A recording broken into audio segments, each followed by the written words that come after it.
This is really, really high level, big pictures, 30,000 foot altitude view of the Constitution. There are 7 articles. Articles 1 through 3 set up the 3 major institutions of government. Congress first, the president, and the judiciary. Articles 4 through 7 specify the relationships between the states, talk about how the Constitution can be amended, identifies what is the supreme law of the land, and tells how the document itself needs approval. In order for the Constitution to be in effect, it had to be approved in a certain method.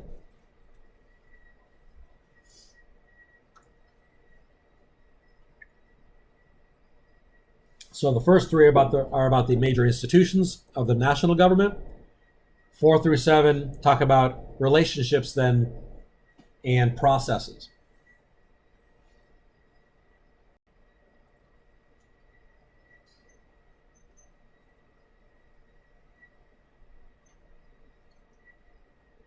So then let's dig down into each. We especially spend a few more minutes here on Congress, because Congress is it's very complicated, and I want to make sure we understand kind of a few highlights that have become increasingly important as we move through history. And then finally, we're going to talk about the amendments really quickly. I'll give a very, very brief introduction to the amendments today, and then we'll spend more time talking about the amendments, especially the Bill of Rights, when we talk about civil liberties and civil rights in 2 weeks.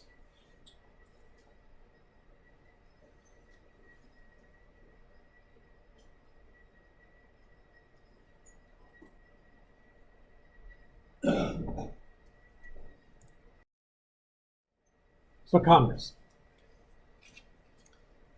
A lot of this might be review to you. Bear with me while I make sure we've got the fundamentals down.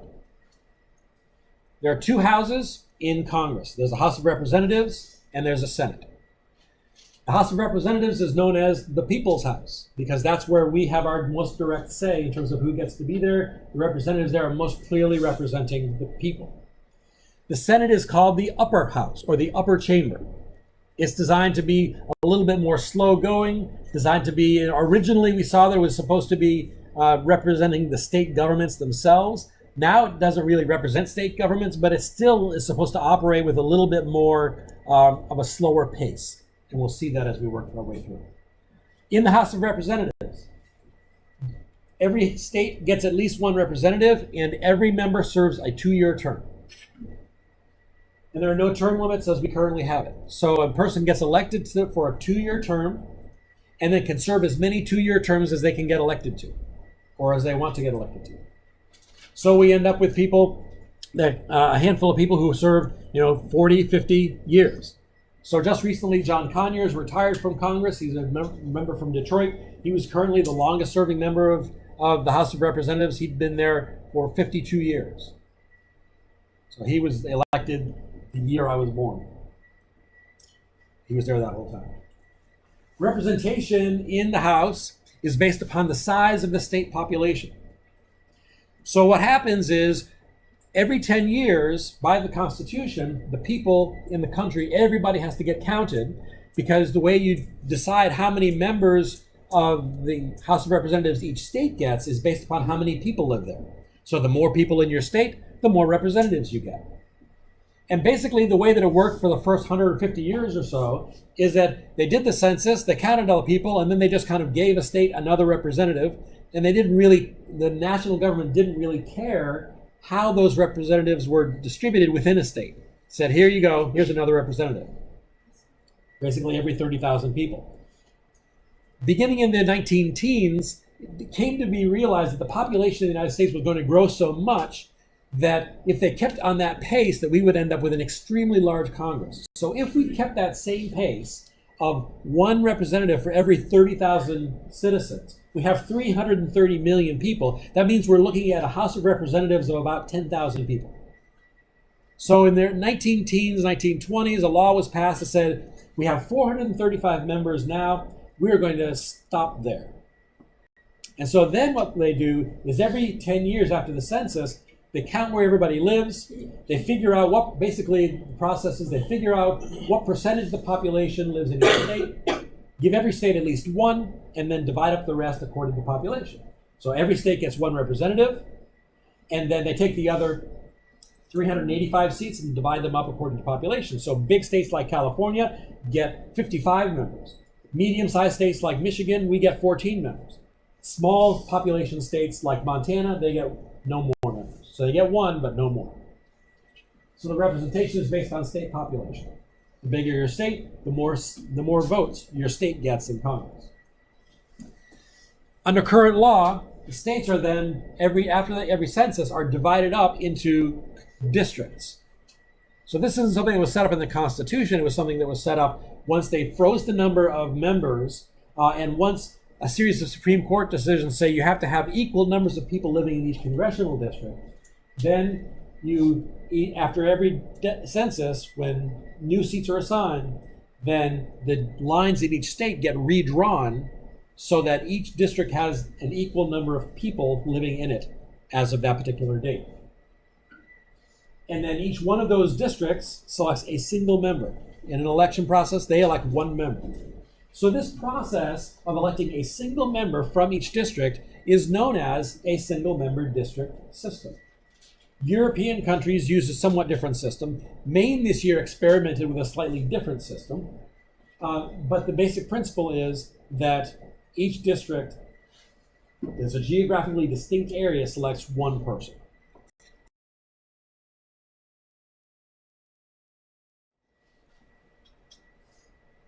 Each one of these colored sections represents a different congressional district. So we look at Congressional District 1 is all this lime green section here. The entire UP, the top third of the lower peninsula, that's all one congressional district. This little line down here, this blue section here for District 9 down here in Metro Detroit, that is a congressional district. The number of people living in this little tiny blue section here is exactly equal to the number of people living in this whole UP and top part in the first congressional district. So the point here is the geographic size of the district is irrelevant. What matters is the number of people living in that district. So the first congressional district has exactly the same number of people as the 9th and the 13th and the 6th, where we are over here in Southwest Michigan. And every 10 years, these lines are redrawn. Questions? Yes? Doesn't this lead to gerrymandering, which is like both good and bad at the same time? Yes. So the question is, doesn't this lead to gerrymandering? So the process, definition of terms, the process of redrawing these lines generally is called redistricting. Redistricting is the redrawing the lines. When people manipulate those lines for political advantage, that's called gerrymandering. So gerrymandering is the idea that in the process of drawing these lines, you find some way of leveraging the line drawing to your political advantage. And so some people say that that's okay, and some people say it's not okay. The Supreme Court said it's okay, but you're limited. So back in the 1990s, they said you can't use race as the predominant factor behind redrawing these district lines. You can't gerrymander on the basis of race. There's been a movement in the last several years about whether or not this process whether it's legitimate to gerrymander on the basis of party identification. The party propensity, or the propensity of a particular area to vote Democrat or vote Republican, or knowing where Democrats and Republicans live and drawing lines in a way that advantages somebody. So gerrymandering would be, for example, it could be the reason that in the 6th congressional district, this is looking okay, but then you have this little blurb here from Ottawa County. This little piece here is taken out of the 6th district and it's put into the 2nd congressional district. Or probably more to the point, when they were redrawing the districts, the 2nd congressional district goes over here, 3rd district is over here, and they carve out this weird-looking section to get to South Grand Rapids in order to put South Grand Rapids into the 2nd district instead of keeping it in the 3rd district with the rest of Kent County. So now it's still tricky to figure out how to do this and still keep populations the same. But it's possible that the redrawing of a line in that way could have been drawn. I'm not saying that this one was. Could have been drawn for some kind of a particular political advantage.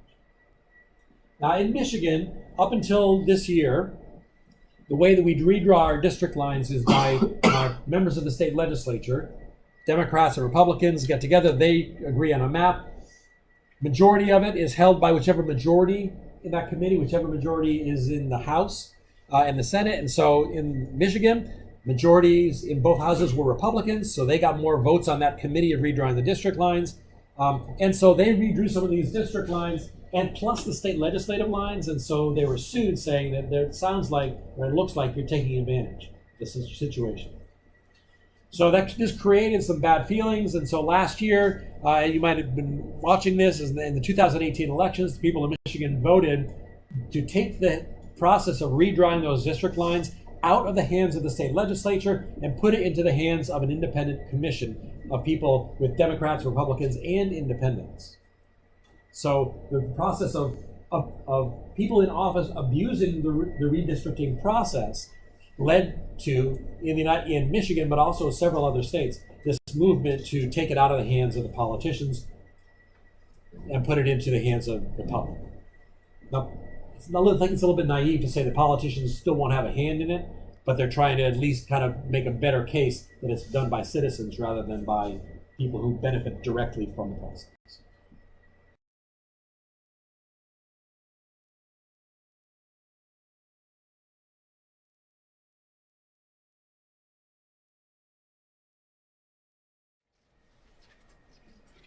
So that's the House. That's the basics.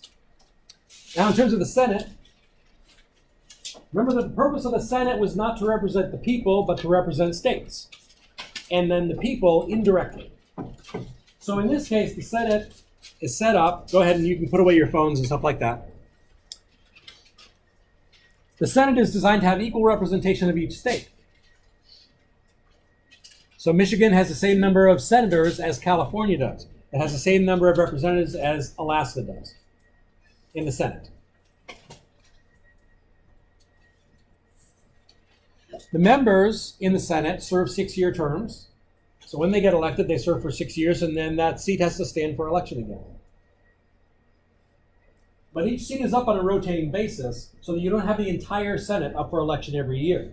So in the House of Representatives, every seat in the House is up for election every year. But in the Senate, only a third of the seats are up in any election year. And they're on a rotating basis. So the way it works is you have these elections that proceed over time. Members who are elected in 2012 are up for election again in 2018. Members who are elected in 2014 are up for election in 2020. The members who were elected in 2016 are up for election again in 2022. And so you get the people who are elected in 2018 who are elected this year to the Senate for the first time, and then they will be up for election in 2024. So it's on a rotating basis. The seats stay in the same cycle, so the seats are going to be staying the same. And as we look at the senators from Michigan, Debbie Stabenow was reelected. I think she was first elected in 2006. She was reelected in 2012, so she was up for election again in 2018. So we just reelected her here in Michigan. Gary Peters was first elected in 2014, so his seat is up again in 2020. And then Michigan does not select a senator in either 2016 or 2022 because we're serving 6-year terms. So every year, 2 out of every 3 federal elections, a state will have a Senate election. But one of those 3 cycles, the state will not have a Senate election. You can serve for as many terms as you want. Yes, so in the House of Representatives and in the Senate, there are no term limits. So you can serve as many terms as you can get reelected. In the House of Representatives, this is much more common to serve for an extended period of time. The longest member served was John Conyers, who just retired this past year. He served, I think, for 52 years. So he was elected like the year after I was born, and then was served until last year.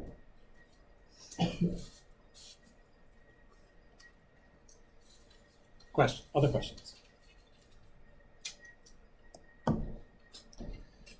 it's important to keep in mind what you read in chapter 2, that this particular bicameral structure with representation by population in the House and equal representation of the states in the Senate was a political compromise at that time. The Senate was not designed to be representative of the people per se.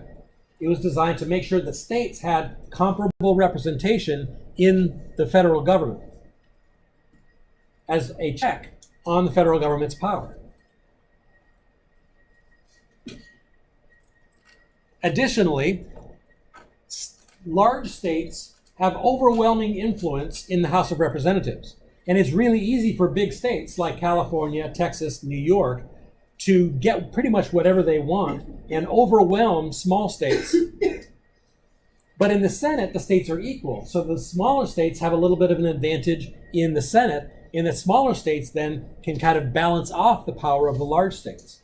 So there's a variety of balancing that's going on between these two different houses in the way that they were set up and the reasons that they were chosen, the designed the way they were. I was just wondering if like bigger states ever try to like get together, like get on the same page, and like if Texas and California and New York got all together, that's a lot of votes. You know what I mean? Like in the electoral, like do they do that ever? Yes, they sometimes can do that. Yes. Nowadays, the structure is more along the lines of political parties. So the Californian representatives are overwhelmingly Democratic, and the New York representatives are overwhelmingly Democratic.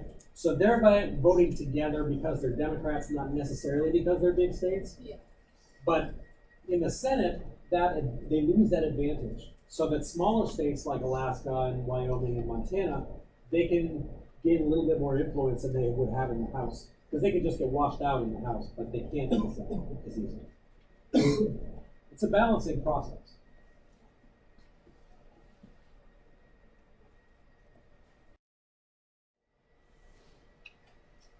One particular section of Article 1, Section 8, lays out a finite list of powers that Congress has.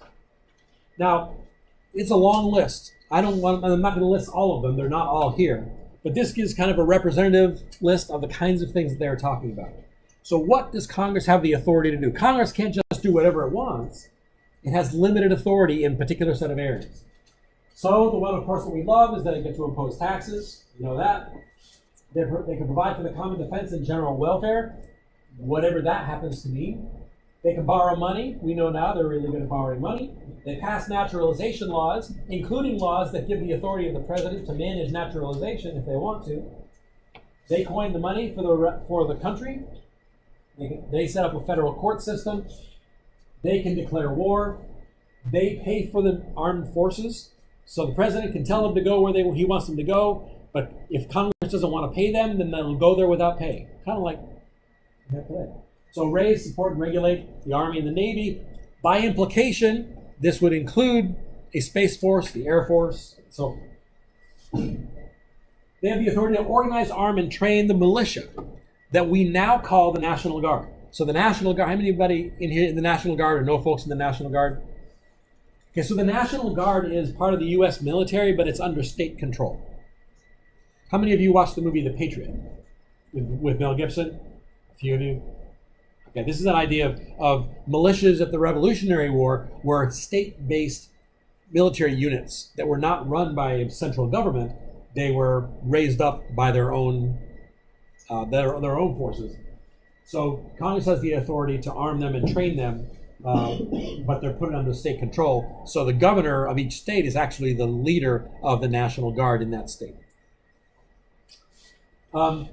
So they have a variety of things that they're called upon to do. This is not a comprehensive list. You can go into Article 1, Section 8, and you can see the whole list for yourself. What's critical here in terms of the powers of Congress is that this list that they put there is not comprehensive. And they knew it wasn't comprehensive. So they included this clause. Congress has the power to make all laws which shall be necessary and proper for carrying into execution the foregoing laws, the foregoing powers. So what that means is Congress doesn't just have the power to do these things, it has the implied power or the elastic power to do whatever is necessary to do these things. So as one early example happened, you got the ability of Congress, the power to coin money. And the question emerged early on, well, how do we do that?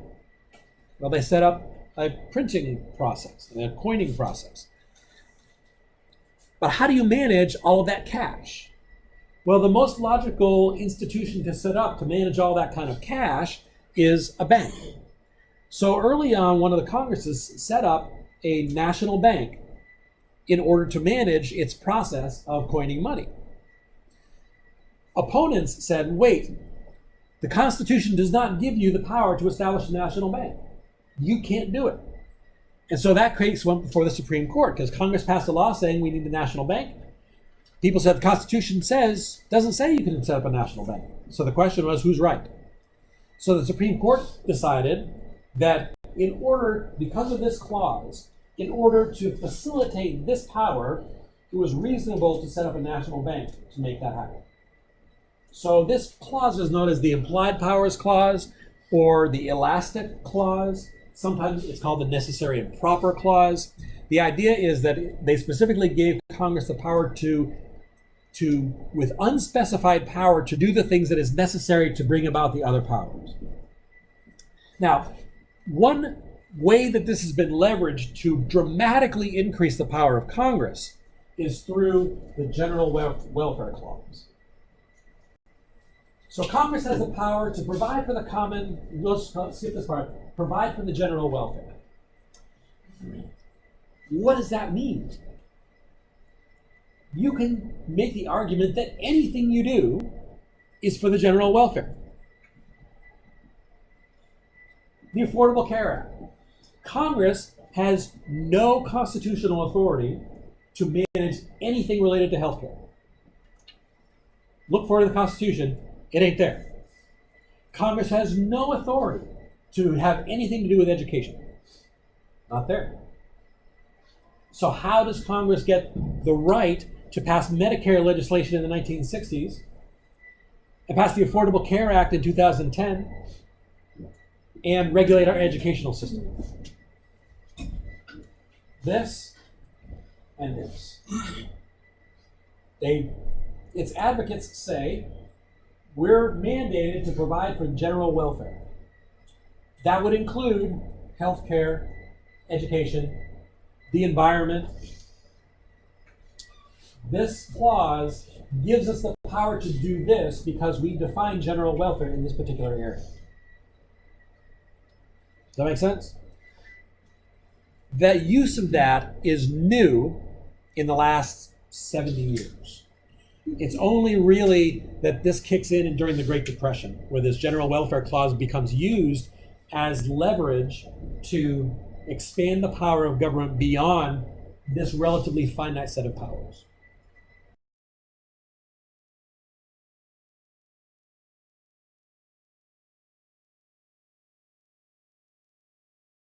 In the enumerated powers is what's known as the Commerce Clause.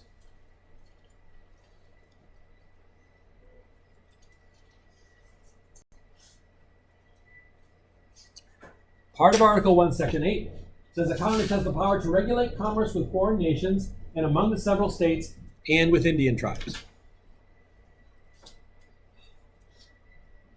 The meaning of this phrase, particularly this phrase, among the several states, has dramatically changed over the years.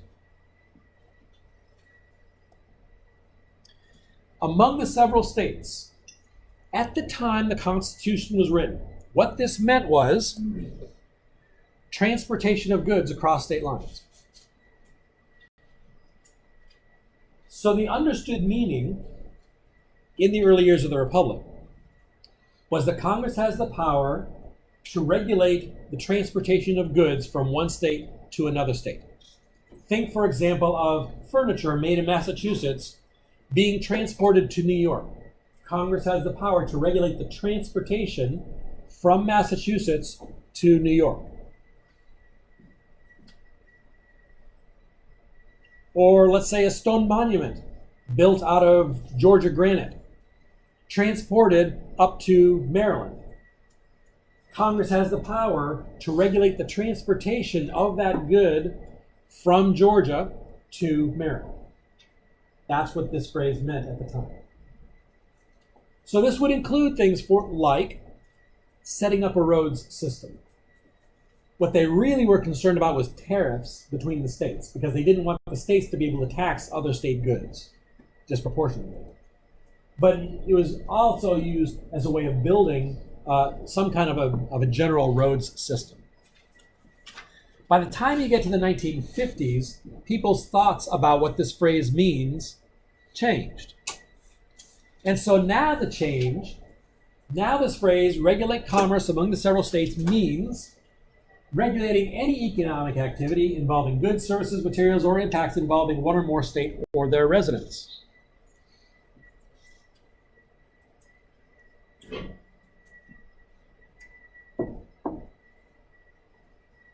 Now, initially, this was employed for a particular purpose. And the idea was this. During the Civil Rights Movement, you had the lunch counter demonstration set up by the Student Nonviolent Coordinating Committee. Their strategy was to go into restaurants in the South, sit at the counters in order to desegregate those counters, because they were whites-only restaurants. Black people were not allowed to eat there. So black people would go in and they would intentionally wait to be served there. And this is really well documented. The idea of interpreting commerce among the several states took the constitutional concept that all of the stuff, this was particularly the case with Woolworth stores, which was a well-known national chain back in the day. Even when I was growing up, there was a Woolworth in the town where I grew up. They're gone now, but this was one of the main areas. They had lunch counters. Woolworth is a business that has multiple sites in multiple states. At that Woolworth lunch counter, that counter where the people were sitting, the place where they were sitting and being served their food, that was not made in North Carolina. The chairs were not made in North Carolina. So the logic was, these things come from other states. Because they come from other states, Congress has the power to regulate them, which means that Congress has the power to force the desegregation of the South. Good goal, right? The goal is correct. Desegregating was the right goal. The way they did that was they said, that lunch counter bought that from some other state, so we have a right to regulate that economic activity and anything that's related to that economic activity. Who makes it? Who uses it? If it crosses state lines, we can take care of it. We can regulate it. So you expand that now to today. And we think about the impact of economic activities across state lines is massive. During the founding period, not much economic activities across state lines. Now, everything. How many of you are wearing a piece of clothing not made in Michigan? Every one of you, put your hands up. What about your cell phones, right? Any of that made in Michigan? No. What about your cars? Any of that made in Michigan? Probably not. Maybe a few parts. Maybe it was put together. Okay? Because all that stuff across the state lines, Congress can regulate it under this interpretation of the Constitution, of the Commerce Clause. So what happened in the 1940s, 50s, and 60s is you have a massive expansion in terms of interpreting this in terms of the legitimate power of Congress. Used to be, Congress can regulate the transportation of goods from one place to another place. Now Congress can regulate anything in which the impact crosses state lines. The impact of your internet crosses state lines. Right? Because the server that we use here is probably in Chicago. Right? Congress can regulate the internet because that crosses state lines. So what that means is that this dramatically increased the scope of activities that Congress can be engaged in. Moving on from Congress, the next article, Article 2, deals with what the president's responsibilities are going to be.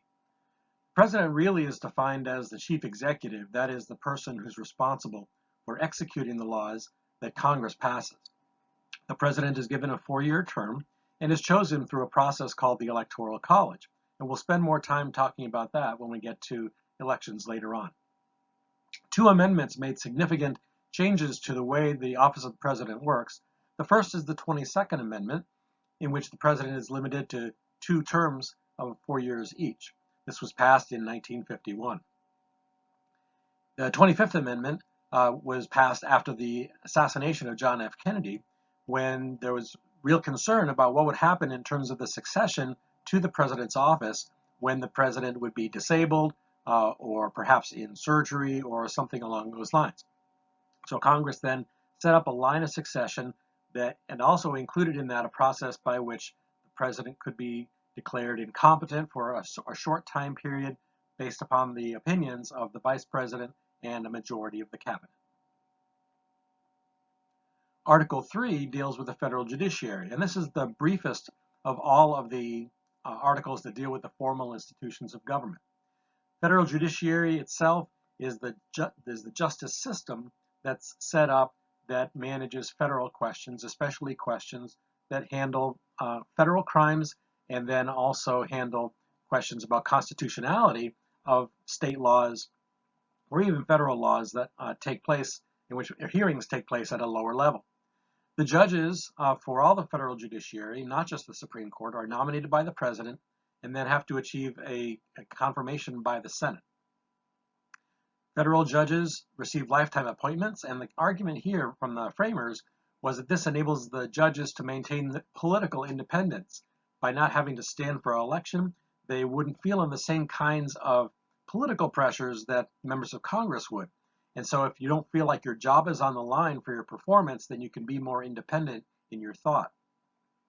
This process of lifetime appointments also was designed to kind of get around the problem of Congress being unhappy with decisions that the federal judges would make, and then trying to manipulate them or game them into leaving office by cutting their salaries. So the Constitution provides that the salaries can't be cut off for judges while they're still in office. This enables the judiciary to maintain a level of independence from Congress and from the president. Interestingly, even though one of the major powers of the federal judiciary is that of judicial review, this actually isn't found in the Constitution. Judicial review is the concept that courts get to evaluate laws and determine whether or not they align with the Constitution. If a law is passed and Congress passes that law in a way that contradicts a provision in the Constitution, then the courts can review that and tell Congress that the law itself is unconstitutional, and that portion of the law becomes null and void. Federal courts do this at local levels in particular regions of the country, and then when the U.S. Supreme Court addresses a particular question, then those decisions become mandated nationwide. Article 4 deals with a number of different issues related to the relationships between the states, but a couple that I just want to touch base with here are the full faith and credit clause. This is essentially the clause in the Constitution that makes it possible for people to get a marriage license in one state and have that license recognized in other states. So my wife and I got married in Connecticut, and then we moved to Georgia, and we moved to Virginia, and we moved to Michigan. And those 3 states didn't hesitate at all to recognize our marriage as legitimate, even though it occurred in the state of Connecticut. The same thing occurs when it comes to driver's licenses. My Michigan driver's license is valid for driving in a variety of other states. And if I get stopped for speeding or something like that, let's say in Wyoming, Wyoming doesn't then say, well, you don't have a license to drive in Wyoming.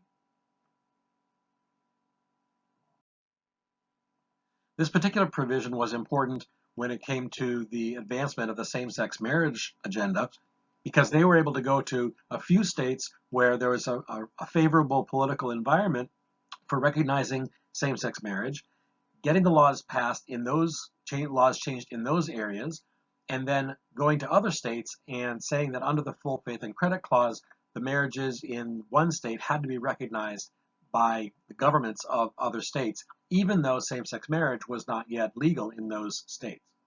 Eventually, the Supreme Court ruled that this, in fact, was a valid application of the full faith and credit clause.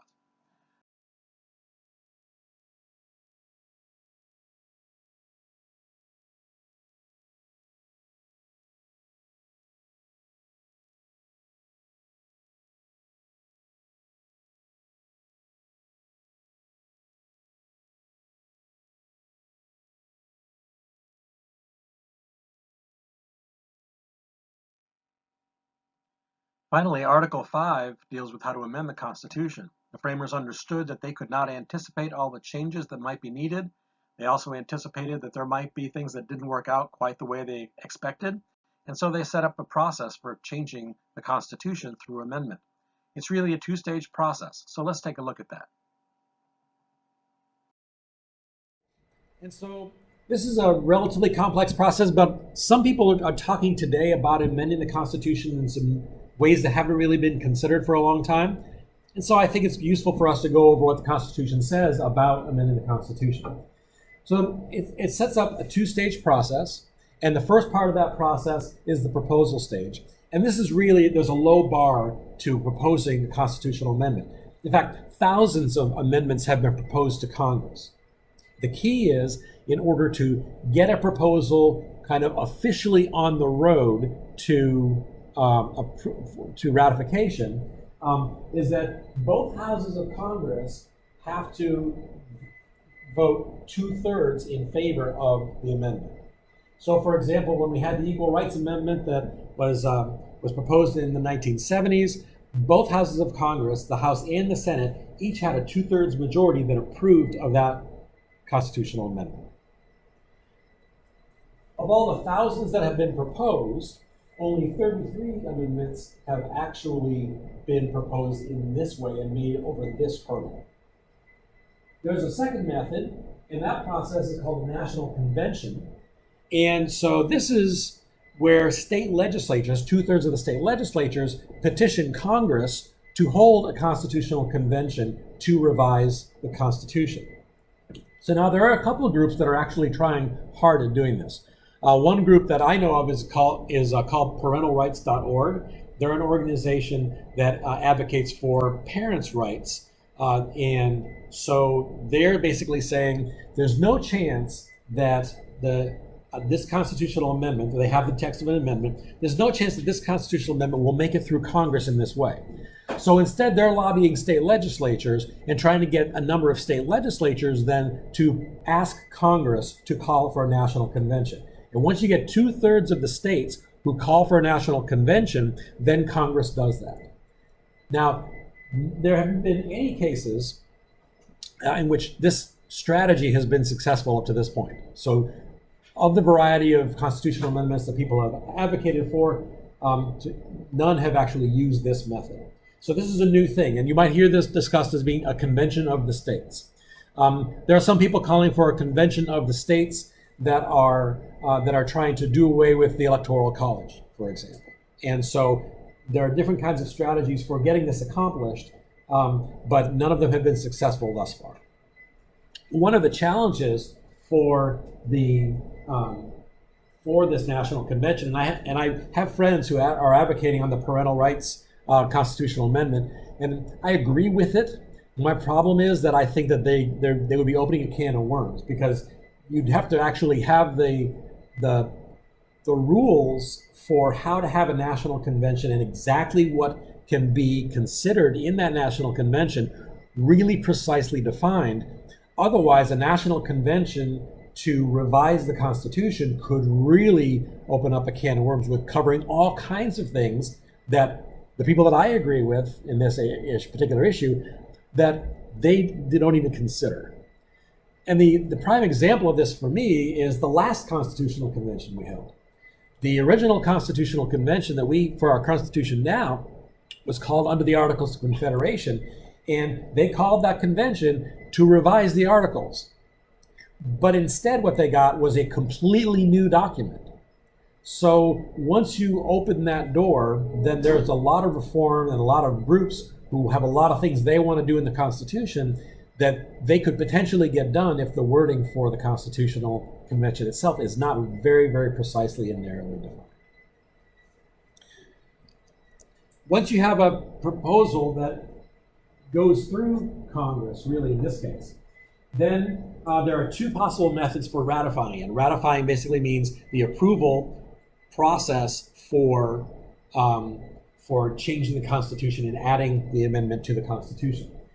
The most common method that's been used has been once it goes through 2/3 of the House and 2/3 of the Senate, or 2/3 of the state legislatures, then you go to 3/4 of the state legislatures then have to approve the amendment.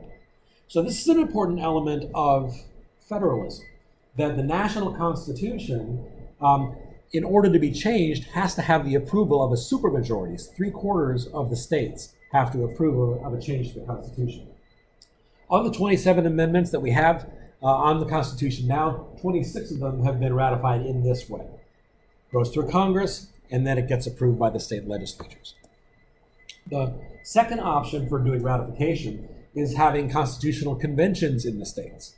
So then once you have a proposal, then you have states that get held all over the country, and these conventions, then 3/4 of the states have to approve of the amendment in that convention, and then that amendment, once that happens, then the amendment becomes part of the Constitution.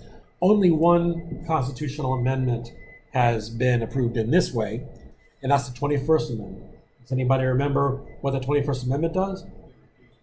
It repealed prohibition. So the 20th Amendment, I think it was the 20th Amendment, passed by Congress and the state legislatures, made trafficking and production and sales of alcohol illegal nationwide. Yes, thank you, that's right. That's the 18th Amendment, sorry. That's why I said 20th, I think, but yeah, you're right, it's the 18th. The 18th Amendment. And then, after about 10 years, they said, wait a minute, this isn't really working out. There are some people who are making a lot of money because it's unrealistic to think that you can stop consumption of alcohol, which we've been consuming since the earliest stages of human history. So that's the only method that's been used for that. Questions?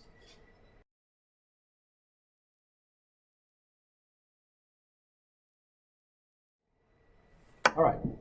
Article 6.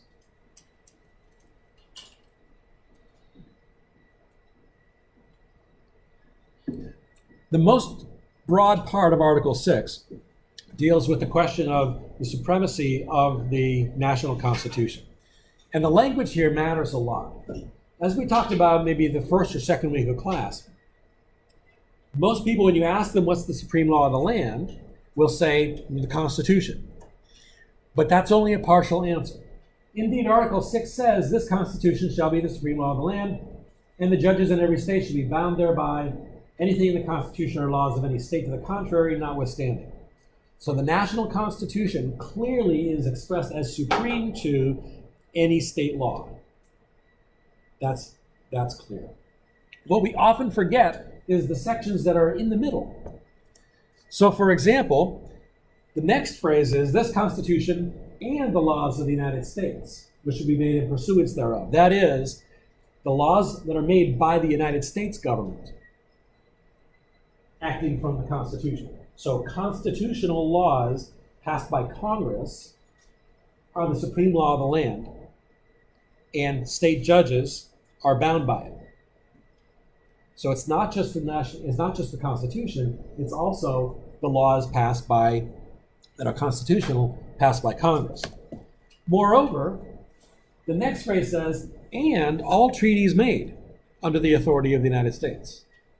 So any treaty that the United States signs on to that is negotiated, agreed to, and ratified by the Senate, that becomes the supreme law of the land. So there are actually three pieces to the supreme law of the land. Constitution, pretty straightforward. National laws, okay. But the treaties, this creates some challenges for us. Because that means that any treaty that we negotiate with, that any president negotiates, gets passed through the Senate, that has equivalent legal standing to our own United States Constitution. Now, what that means is that a lot of the treaties that we sign, that gets ratified from the Senate, are very narrow. So, for example, when the United States was negotiating with the Soviet Union in the 1960s, 70s, and 80s, and trying to restrict the expansion of nuclear weapons and the proliferation of nuclear arms and different kinds of missiles, you have a relatively narrow treaty. It says, this is what we're agreeing to. We've got this narrow lane that this treaty will cover. And so when you have a very narrow treaty, it's unlikely that you're going to run into conflict with other parts of the other supreme laws of the land, the Constitution and the laws of the United States. The question would come up, if you have a treaty that contradicts the laws of the United States, you have two different competing supreme law of the land. Then the question is, which one takes precedence? Would it be the law passed by Congress, or would it be the treaty that's been negotiated and passed by the Senate? If there's a contradiction, it's unclear what exactly would the outcome would be. Which would win, the law of the United States or the treaty to which we are a party? In narrow questions, this is less likely to happen. But there are some broad treaties that are very complex where this could be a real problem. So, for example, several years ago, maybe now almost 20 years ago, the United States participated in a negotiation of a treaty called the United Nations Convention on the Rights of the Child. And the Convention on the Rights of the Child basically takes the position that children are human beings, have independent political, social, civil, and human rights. And therefore, the countries that sign on to this treaty have to agree that they're going to treat children in a particular set of ways. They have there's going to be a new legal process that has to be set up, that children have distinct legal standing in opposition to their parents, for example, but have equal legal standing to their parents. So the United Nations Convention on the Rights of the Child sets up this position for kids compared to other institutions in society.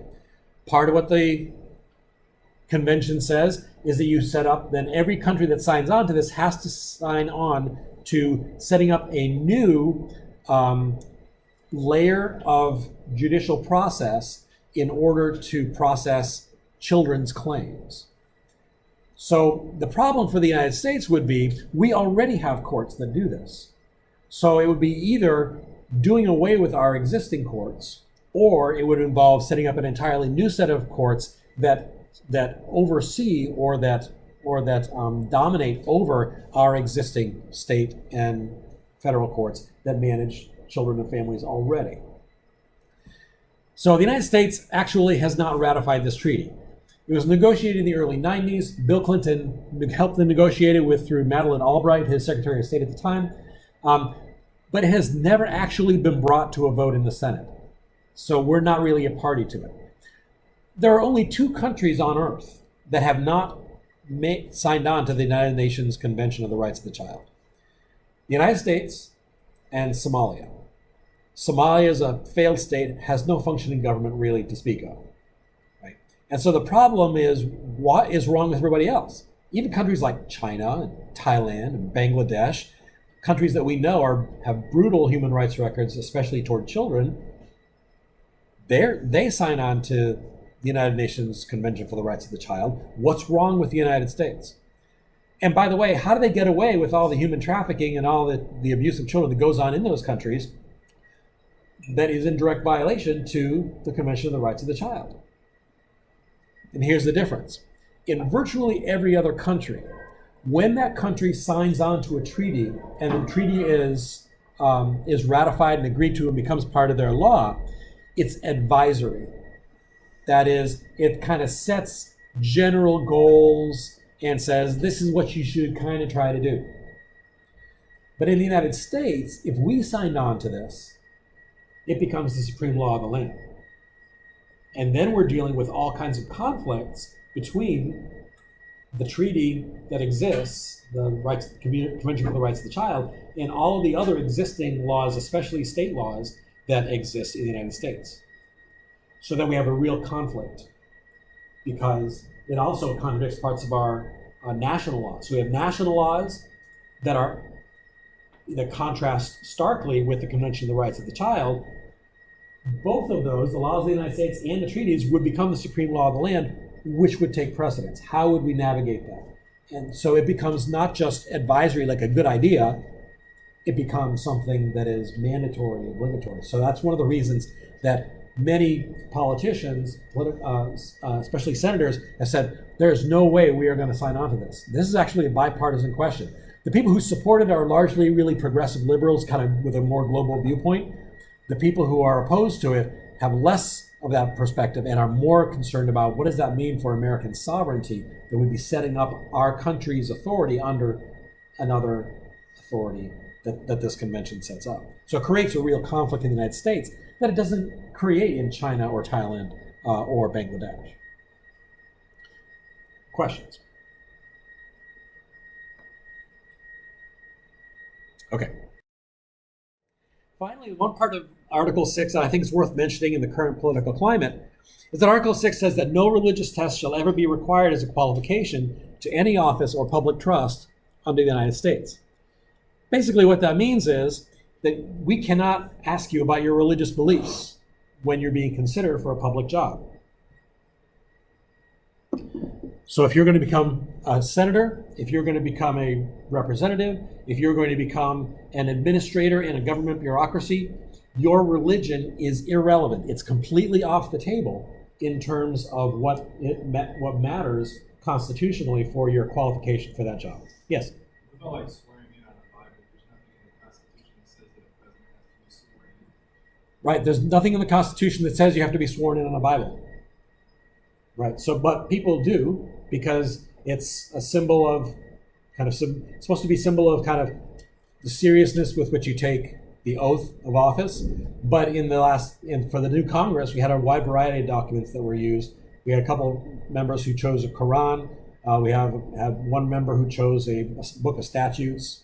I think that was Kristen Sinema from Arizona or Nevada. So there's no document that's required for you to put your hand on. Even when it comes to, no, that's right, like swearing in for the president even. It doesn't have to be a Bible. It just happens that that's what they use by tradition, by convention, by personal preference. Adam? I was just going to say that I'm pretty sure there has been at least one president that signed that there had a law for the swearing in at one point. Could be. I can't remember who the president or not. Yeah, I know that there was one for the new Congress. I would be interested in finding out that if there's a president who's done that. Feel free to look that up. Let me know.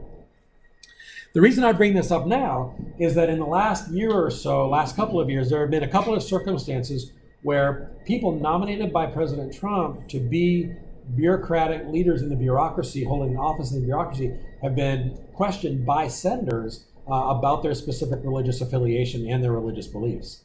So that creates that has created a real problem because they're saying basically you belong. So there's this one group called the Knights of Columbus, and they're basically a Roman Catholic club that does charity work and they hold bingo to raise money and things like that for local parishes.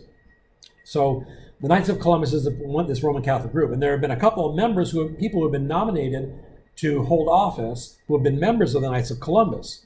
And then senators have been asking them about whether they thought that the fact that they were members of the Knights of Columbus who hold traditional Catholic teachings on things like abortion, marriage, and so forth, if they're then even qualified to hold office because of the positions of the Knights of Columbus. That raised the concern of a lot of people that these senators were trying to impose a religious test, an anti-Catholic religious test, which, by the way, has a really long, ignoble history in our country of discriminating against Roman Catholics. And so this raised this question about whether people are going to be discriminating against Roman Catholics based on this, the same way that Jews have been discriminated against, the same way that Muslims would be discriminated against, and so forth. And so the United States Senate actually 2 weeks ago passed a resolution overwhelmingly reaffirming this particular part of the Constitution that says no religious test can be used for anybody who's being considered for a political office or public trust, like in the head of an agency or something like that. Religious beliefs are off the table when it comes to these issues.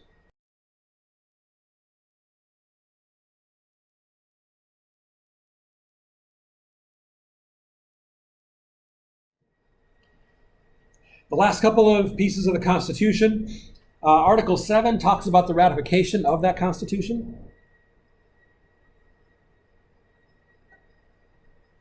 Basically, it required approval by the conventions in 9 of the 13 states at the time, so it required a supermajority.